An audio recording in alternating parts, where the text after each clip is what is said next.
এ কেমন সেলিব্রেশন।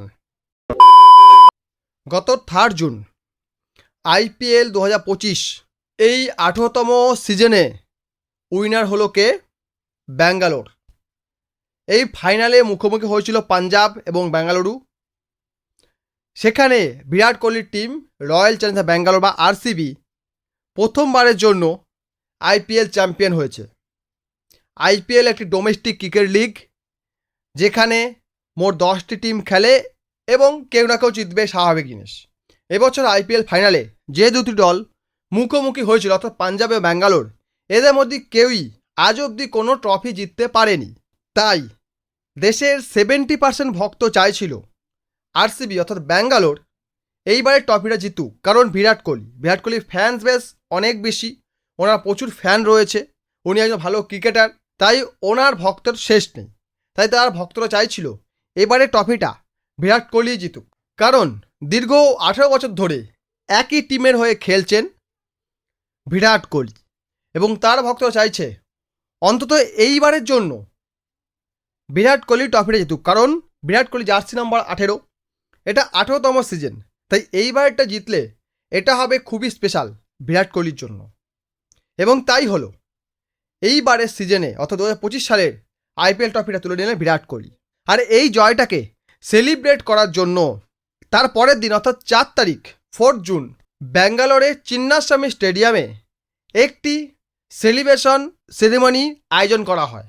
এই সেরেমনিতে যে সকল ভক্তরা স্টেডিয়ামে জায়গা পাননি তারা স্টেডিয়ামের বাইরে উপস্থিত ছিলেন, এবং এই জনসংখ্যাটা 1 স্কোয়ার মিটারে যদি 2 থেকে 3 জন থাকে সেটা কন্ট্রোলের মধ্যে থাকে, কিন্তু সেখানে প্রায় 7 থেকে 8 জন ছিল, মানে ওভার ক্রাউড ছিল, যার ফলে হুড়োহুড়িতে পদপিষ্ট হয়ে প্রায় 11 জন নিরপরাধ মানুষ মারা যান এবং 50-এরও বেশি গুরুতর আহত হন। নমস্কার বন্ধুরা, আমি দীপঙ্কর রায়, আর আজকের ভিডিওতে আমি আলোচনা করব 11 জন নিরপরাধ মানুষের মৃত্যুর দায় কে নেবে। আপনি যদি আমার চ্যানেল নতুন হয়ে থাকেন তো প্লিজ চ্যানেলটিকে সাবস্ক্রাইব করে আমার পাশে থাকুন এবং পাশে থাকা বেল আইকনটিকে প্রেস করে দিন, যাতে আমার ভিডিও নোটিফিকেশন আপনি পেয়ে যান সবার আগে। গত 4 জুন ব্যাঙ্গালোরের চিন্নাস্বামী স্টেডিয়ামের সামনে প্রচুর মানুষ জড়ো হন।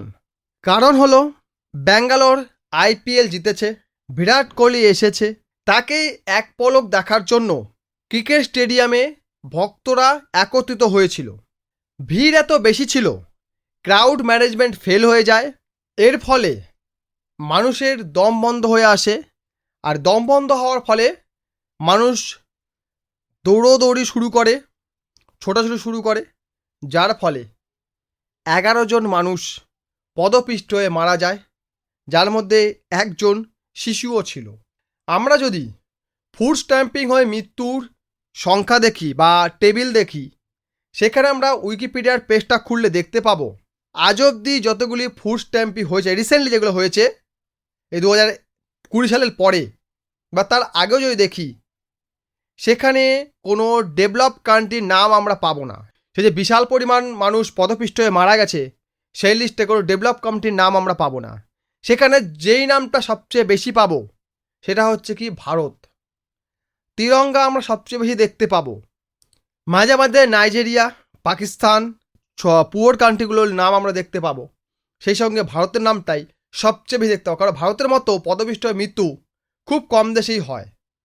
কারণ আমাদের দেশের ক্রাউড ম্যানেজমেন্ট খুবই খারাপ।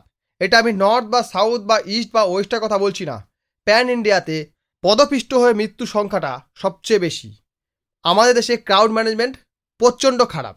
ব্যাঙ্গালোরে যে ঘটনা ঘটেছে, যার ফলে 11 জন মানুষ প্রাণ হারিয়েছে, এরা একটা আইপিএল টিমের জয়কে উদযাপন করার জন্য একত্রিত হয়েছিল। ভাবা যায়, একটা আইপিএল টিম, একটা লিগ ম্যাচ, একটা ডোমেস্টিক ক্রিকেট লিগ ম্যাচ, সেই লিগ ম্যাচের জয়টাকে উদযাপন করার জন্য তারা একত্রিত হয়েছিল। একটা আইপিএল টিম তার জয়কে উদযাপন করার জন্য 11টা মানুষের প্রাণ গেল। একদিকে আমরা 4th লার্জেস্ট ইকোনমি জাপানকে ওভারটেক করেছি, কিন্তু জাপানের মানুষের জীবনযাপন যেভাবে তারা বেঁচে আছে, সেটাকে আমরা ওভারটেক কবে করতে পারবো? হয়তো কোনোদিনই পারবো না। কারণ ওখানকার মানুষের ধৈর্য আছে, ওখানকার মানুষের নিয়ম শৃঙ্খলা আছে, ওখানকার মানুষের ডিসিপ্লিন আছে, যেটা আমাদের মধ্যে কোনোদিন ডেভেলপ হবে না। আমরা সবসময় তাড়াহুড়োতে থাকি, আমরা সবসময় দৌড়চ্ছি, কার কি ক্ষতি হচ্ছে, কে পড়ে গেল, কে মরে গেল দেখার দরকার নেই। আমরা নিজেকে নিয়ে ব্যস্ত আছি এবং নিজেকে ডেভেলপ করতে পারছি না। আমরা সবসময় একে অপরকে গুতোগুতি করছি, ভাই ও কেন করলো, ও কেন দেখবে, ও কেন খাবে, ও কেন যাবে, এই নিয়ে আমরা ব্যস্ত হয়ে গেছি। আমরা কখনো নিজেকে শুধরানোর চেষ্টা করছি না। আমরা ও কেন করছে, ও এটা করছে, আমাকে শো অফ করতে হবে। ভারতবর্ষ সবচেয়ে বেশি আইফোন বিক্রি হয় ক্রেডিটে, লোন নিয়ে। ভারতে সবচেয়ে বেশি লাক্সারি গুড বিক্রি হয় লোন নিয়ে, যেখানে হওয়া উচিত ছিল টাকা জমিয়ে, যে টাকা এক্সট্রা হয়ে গেছে, যেটা ফেলে দিলেও আমার গায়ে লাগবে, সেই দিয়ে আমি লাক্সারি করব। সবার আগে আমি নিজেকে স্বনির্ভর করব, নিজেকে শক্ত করব, নিজেকে ফাইন্যান্সিয়ালি ফ্রিডম করব, নিজেকে আমি মুক্ত করব, যাতে আমাকে আর টাকার জন্য কাজ করতে না হয়, আমার জীবনে মূল্যবান সময়গুলো টাকার জন্য অপরকে দিয়ে দিতে না হয়, তার জন্য কাজ করব। সেসব না করে, নিজের স্কিলের ওপর কাজ না করে আমরা শো অফ করতে ব্যস্ত। আর একটা আইপিএল টিমে সেলিব্রেশন করার জন্য এত পরিমাণ মানুষ একত্রিত হওয়া কিসের জন্য? সকলে আরসিবিকে দোষ দিচ্ছে। আমি দেখলাম বহু ভিডিওতে অনেক ইউটিউবার ভিডিও বানিয়েছে যেখানে আরসিবিকে সেম করছে। ভাই আরসিবির দোষ কোথায়? তারা একটা ক্রিকেট টিম, একটা ক্লাব ক্রিকেট, তারা তো তাদের খেলাটা খেলছে। আর ভারতবর্ষে যত ধনী ব্যক্তি আছে বা ভারতবর্ষে যত নেতা মন্ত্রী যাকেই নিন না কেন, কেউ কারো পরোয়া করে, সাধারণ মানুষের জীবনে কেউ পরোয়া করে না। কারণ আমরা দেখছিলাম যখন পদপৃষ্ঠের বাইরে মানুষ মারা যাচ্ছিলেন, তখন ভেতরে কিন্তু সেলিব্রেশন বন্ধ হয়নি, বা একবারের জন্য এটাকে বন্ধ করে 1 মিনিট নীরবতা পালন করব তাদের জন্য, তাদের আত্মার শান্তির জন্য, এটা কিন্তু বলা হয়নি। তারা তাদের কাজ করে যাচ্ছিলেন, তারা তাদের কাজ করছে। তাহলে আমরা আমাদের কাজটা কেন করব না? আমরা এদেরকে নিয়ে এত মাতামাতি কেন করব? একটা টিম জিতলো কি হারলো অত অ্যাটাচমেন্ট কেন থাকবে? আমি ভালোবাসতেই পারি, আমার মনে থাকবে, তাকে নিয়ে অত মারামারি করা কি আছে? যে সকল মানুষের জীবনে লক্ষ্য নেই, যে সকল মানুষের জীবনে কাজ নেই, কোনো কিছু করছে না, খাচ্ছে যাচ্ছে, ঘুরছে, আড্ডাবাজি করছে, আমার মনে হয় সেই সকল মানুষের ম্যাক্সিমাম এইসব সমাবেশে হাজির হয়। কারণ যে সকল মানুষের কাজ তা তো এই সময় দিতে পারবে না, যে সকল মানুষ কাজ তা তো সময় দিতে পারবে না। এই যে ক্রিকেট স্টেডিয়ামে লক্ষ লক্ষ মানুষ খেলা দেখতে যান, বা মোবাইলে লক্ষ লক্ষ মানুষ খেলা দেখেন, কোনো দেশের হয়ে খেলা হচ্ছে, সেই ক্ষেত্রে মানা যায়, বা দেশের জন্য সাপোর্ট অবশ্যই করবো, আমরা প্রত্যেকে করবো। যত কাজ থাকুক না কেন আমরা প্রত্যেকে দেশের হয়ে সাপোর্ট করব। যে সকল মানুষ এই হুড়োহুড়িতে প্রাণ দিলেন, তাদের পরিবারে কি হবে? কেউ কারো ভাই হারিয়েছে, কে কারো ছেলে হারিয়েছে, তাদের পরিবারে কি হবে? অতএব কোনো হিড়িকে না গিয়ে কাউকে সাপোর্ট করছে মানে এই নয়, তার জন্য আপনাকে জীবন দিতে হবে। আর ক্রাউড ম্যানেজমেন্ট যারা করছে তাদেরকেও বলি, আপনারা লিমিট থেকে কাজ করুন, লিমিট থেকে এন্ট্রি দিন। আমরা বহুবার দেখেছি কোনো একজন সেলিব্রিটি এসে গেলে তাকে দেখার জন্য মানুষের মধ্যে এতটাই ক্রেজ তৈরি হয়ে যায় যে কি হতে পারে পরিণতি, বা একটা বিশৃঙ্খলা সৃষ্টি হলে কীভাবে কী ক্ষতি হতে পারে, একটা বিপদ হতে পারে, সেদিকে আমার কোনো লক্ষ্য থাকে না। তাকে দেখবো, তাকে দেখলে আমার পেট ভরে যাবে, তাকে দেখলে আমার সংসার চলে যাবে, বা আমার জীবনটা উদ্ধার হয়ে যাবে, ধন্য হয়ে যাবে, এটা তো নয়। কাজে সব কিছুকে লিমিটে রাখা উচিত, নিজের উপর ফোকাস করা উচিত, নিজের কেরিয়ারের উপর ফোকাস করা উচিত, নিজের জীবনের উপর ফোকাস করা উচিত। এই সকল ফালতু জিনিসে না জড়িয়ে নিজেকে আরও কী করে ভালো রাখা যায় সেই দিকে দেখা উচিত। ক্রিকেটার, কোনো সেলিব্রিটি, কোনো ফিল্ম স্টার বা যেই হোক না কেন, তার জন্য কারা পাগল জানেন?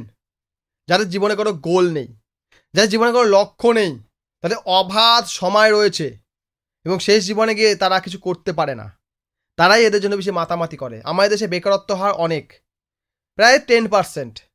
আর 10% মানে জনসংখ্যাটা 140 কোটি, মানে 14 কোটি মানুষ প্রায় বেকার ঘুরে বেড়াচ্ছে, কোনো কাজ নেই। আমরা জাপানকে ওভারটেক করতে পারি নমিনাল জিডিপিতে, বাট জাপানের যে জিডিপি বা ক্যাপিটা রয়েছে সেটা আমরা কখনোই বিট করতে পারবো না। নিজের উপর ফোকাস করে নিজের জীবনটাকে উন্নত করার চেষ্টা করাই আমাদের লক্ষ্য হওয়া উচিত। ভিডিও দেখার জন্য অসংখ্য ধন্যবাদ।